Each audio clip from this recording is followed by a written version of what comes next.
All right, so are you ready to dive into something you probably think you already know? Black Friday? Oh, yeah. Whether you are gearing up for some serious shopping or maybe just curious about all the craziness that is Black Friday, this deep dive into its history is going to be really eye-opening. I'm excited. So we're uncovering the surprising truth behind this retail frenzy using an article from History.com. Good. It's called What's the Real History of Black Friday? And let me tell you, it's way more complex than just getting some sweet deals. I bet. So before you grab your wallet or even your online shopping cart, let's just unpack some of the myths and misconceptions surrounding Black Friday. Sounds good. You know how people say it's the day when retailers finally go from like in the red to in the black, Yeah. meaning they start making a profit. Right. I always thought that made sense, but is it actually true? Well, retailers did use red and black ink for accounting, Huh. but the idea that Black Friday, single-handedly flips their finances is a bit of a myth. Yeah. Really? So where did that idea come from? It's likely a much later invention. Okay. Maybe a clever marketing spin to make the day sound more positive Ah. and less about, well, the shopping frenzy it really is. Wow, I never considered that. I feel like I've heard that red to black story for years. I know, right? Okay, then there's that other origin story, the one about Southern plantation owners Oh, yeah. getting discounts on enslaved people after Thanksgiving. Right. Yeah. That's a particularly harmful and completely false myth. Yeah, It just goes to show how important it is to be critical of historical claims absolutely. and to Well, stick to verified sources. absolutely. Yeah, So if those stories aren't true, where did Black Friday really come from? good question. Well, our History.com article takes us all the way back to 1950s Philadelphia. Picture this. The city is flooded with shoppers and tourists, all for the big Army-Navy football game. Oh. But for the Philly police, it's a total nightmare. No day off for them, just endless crowds, traffic jams, and a surge in shoplifting. Oh, man. And this is where the story gets interesting. We have to think about what was happening in America at that time. Yeah. Post-war consumerism was booming, Uh-huh. and suburban shopping centers were popping up everywhere. Right. This all created kind of a perfect storm for the chaos that came to define Black Friday in Philadelphia. Yeah, yeah. So it wasn't about amazing deals or doorbuster sales. It was more like a citywide headache. Definitely. But how did it go from a local problem in Philly to this nationwide shopping event? Right. That's the million-dollar question. The term Black Friday actually stuck around in Philadelphia, Uh-huh. even though merchants tried to rebrand it as Big Friday back in 1961. Oh, wow. Wait, they tried to change the name. What happened? Well, it just didn't catch on. Oh, It seems once a term takes hold in our culture, it's really tough to shake it, okay. even if it has, some negative connotations. That's fascinating. So how did Black Friday spread beyond Philadelphia? Did shoppers in other cities start doing the same thing? Not exactly. Black Friday remained kind of a regional thing, Okay. mostly in the Northeast for quite a while. Oh, But then in the late 1980s, retailers across the country, they saw kind of a golden opportunity. yeah. They decided to spin the narrative and turn Black Friday into something positive, Oh, okay. focusing on the thrill of scoring great deals. Okay, so it was a marketing makeover. Yeah. Did that really work? It was a brilliant move. Yeah. By associating the day with positive consumer behaviors, excitement, savings, finding the perfect gifts, they completely transformed its image. And that's when it blew up, right? Black Friday became the huge shopping event we know today. Ugly. It went from a single day to a whole weekend, then stretched into a multi-day event, sometimes even starting before Thanksgiving was even over. It really created a monster. I mean, we've seen the rise of other shopping holidays like Small Business Saturday, Cyber Monday. It's like a whole calendar is filled with shopping events now. And who could forget those crazy images of people camping out in front of stores for hours or even days to snag those limited quantity deals?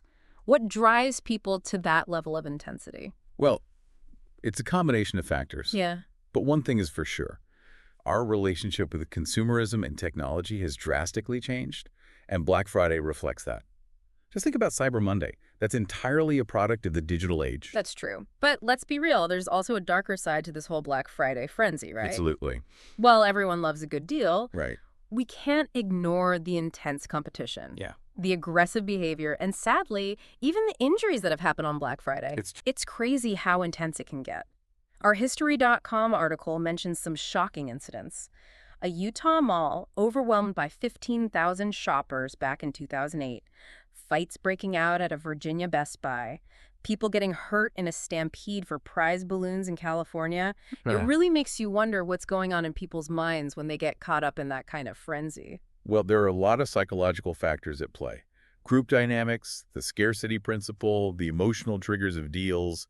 These can all make people act in ways they normally wouldn't, especially in those chaotic Black Friday environments. It's almost like that mob mentality takes over. Yeah, exactly. And tragically, there have even been deaths associated with Black Friday shopping. Oh, wow. In 2013, a Walmart employee in Long Island was actually trampled to death by a crowd of shoppers. That's terrible. It's a sobering reminder that consumerism taken to extremes can have devastating consequences. Yeah. It raises some really important ethical questions about our consumption habits and the responsibility of both businesses and shoppers during events like Black Friday. Do the deals and discounts really justify that level of risk? It's a lot to think about. So far, we've uncovered the truth behind those common Black Friday myths, traced its origins back to Philadelphia, and explored its evolution into a massive cultural phenomenon with both its exciting and troubling aspects. But there's still so much more to unpack. What are the psychological forces that drive our Black Friday behavior? How has Black Friday marketing evolved to tap into our deepest desires and anxieties? We'll delve deeper into all of that in the next part of our deep dive. Stay with us. You know, as we've been digging into this history of Black Friday, I keep thinking about that attempt to rebrand it as Big Friday. Yeah, it's interesting that it didn't stick. What if it had, though? Hmm, Imagine if Black Friday started with like a totally different, more positive image. right. Do you think it would have evolved the same way? That's a fascinating thought. You know, it really highlights how powerful perception and branding can be. Would we still see the same level of consumer frenzy if the name didn't carry those connotations of like chaos and urgency? It's hard to say for sure, but it definitely makes you wonder. It reminds me of how some retailers now try to rebrand their big sales with these catchy names Right. to make them sound more exclusive or exciting. But let's be honest, we all know it's still about getting us to spend. Exactly.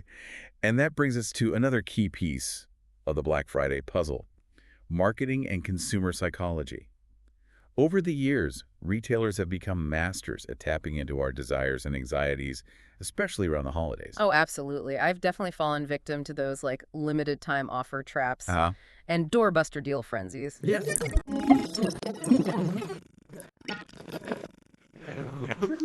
Well, that's the scarcity principle at work. By creating a sense of urgency and limited availability, retailers trigger our fear of missing out. It makes us act impulsively, buying things we might not even need or want. Oh, that makes a lot of sense. But it's not just about logic, right? There's a big emotional component to Black Friday shopping too, wouldn't you say? Absolutely.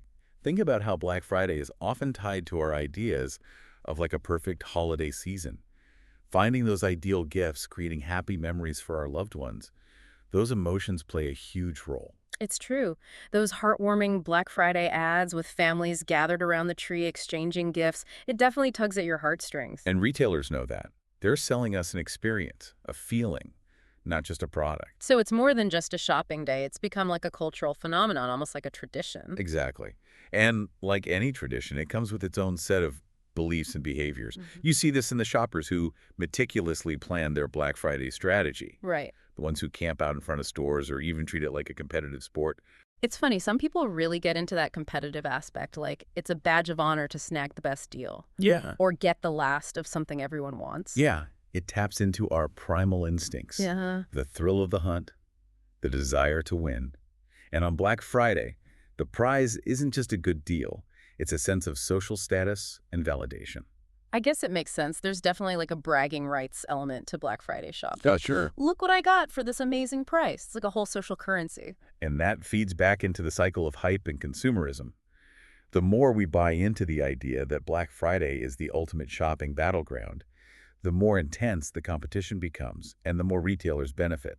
It's a fascinating and honestly a little unsettling dynamic. Right. On one hand, you have the excitement of finding that perfect gift and a sense of community with other shoppers. Right. But then there's the potential for aggression, overspending, even exploitation. Exactly. It's a complex mix of factors for sure. And as technology continues to evolve, we can expect Black Friday to adapt and change as well. The line between online and in-person shopping is already blurred, And with augmented reality, virtual shopping experiences, personalized recommendations, who knows what the future holds? It's true. Think about how Cyber Monday has become such a major force in the retail landscape. It's almost like Black Friday is splitting into two separate events: the in-person frenzy and the digital shopping marathon. And with the growing focus on sustainability and ethical consumption, it'll be interesting to see how those values shape Black Friday in the years to come. Will we see a shift towards more mindful shopping practices, or will the allure of a good deal continue to rule? Those are important questions to consider. We've covered a lot of ground in this deep dive, but there's one more aspect of Black Friday I think we should talk about. We've explored its origins, the marketing tactics, the psychology behind it, but what about the economics? You're right, we can't ignore the economic implications. Black Friday is often touted as a major boost to the economy, a sign of consumer confidence, and a driver of retail sales. But is that the whole story? Let's dive into that next. So we've been talking about how Black Friday is seen as this big economic boost, a sign that people are spending and businesses are thriving, but you're saying there's more to it than that. Definitely on the surface, the numbers look impressive. Billions of dollars in sales, millions of shoppers hitting the stores and websites. It paints a picture of success, right? But we need to look deeper. Okay, so what's the missing piece of the puzzle? Well, one thing we often overlook is the impact on smaller businesses.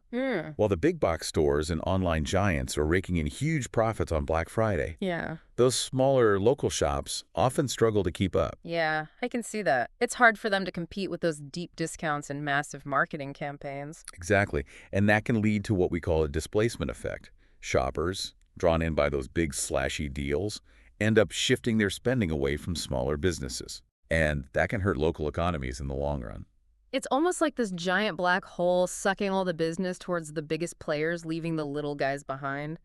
That's a great way to put it. And then there's another side to the economic equation, consumer debt. Uh-huh.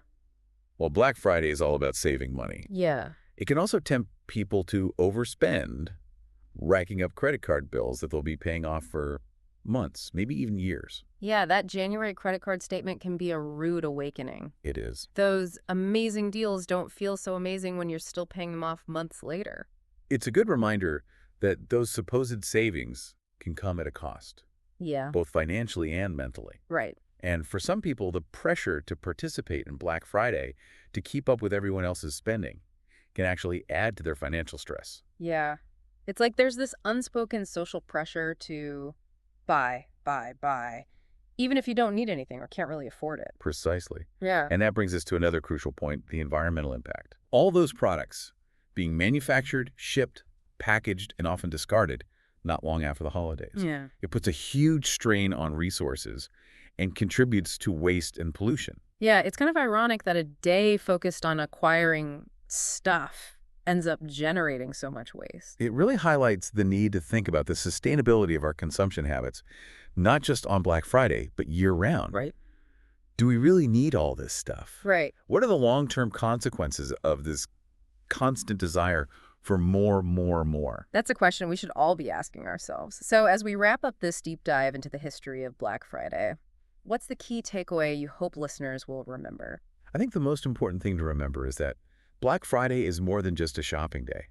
It's a reflection of our culture, our economic systems, and our complicated relationship with consumerism. Yeah. It's a microcosm of society itself. With all its contradictions and complexities, we've seen how it can bring out both the best and worst in people. Exactly. And as we move forward, it's crucial to be aware of the full picture, to make informed choices as both consumers and citizens. To think critically, question assumptions, and not be afraid to challenge the status quo. Yes, because ultimately the future of Black Friday and how we choose to engage with it is up to us. So as you head out to brave the crowds or fire up your laptop for this year's Black Friday, remember what we've learned today. There's a whole lot more to this shopping holiday than meets the eye. And one final thought to leave you with.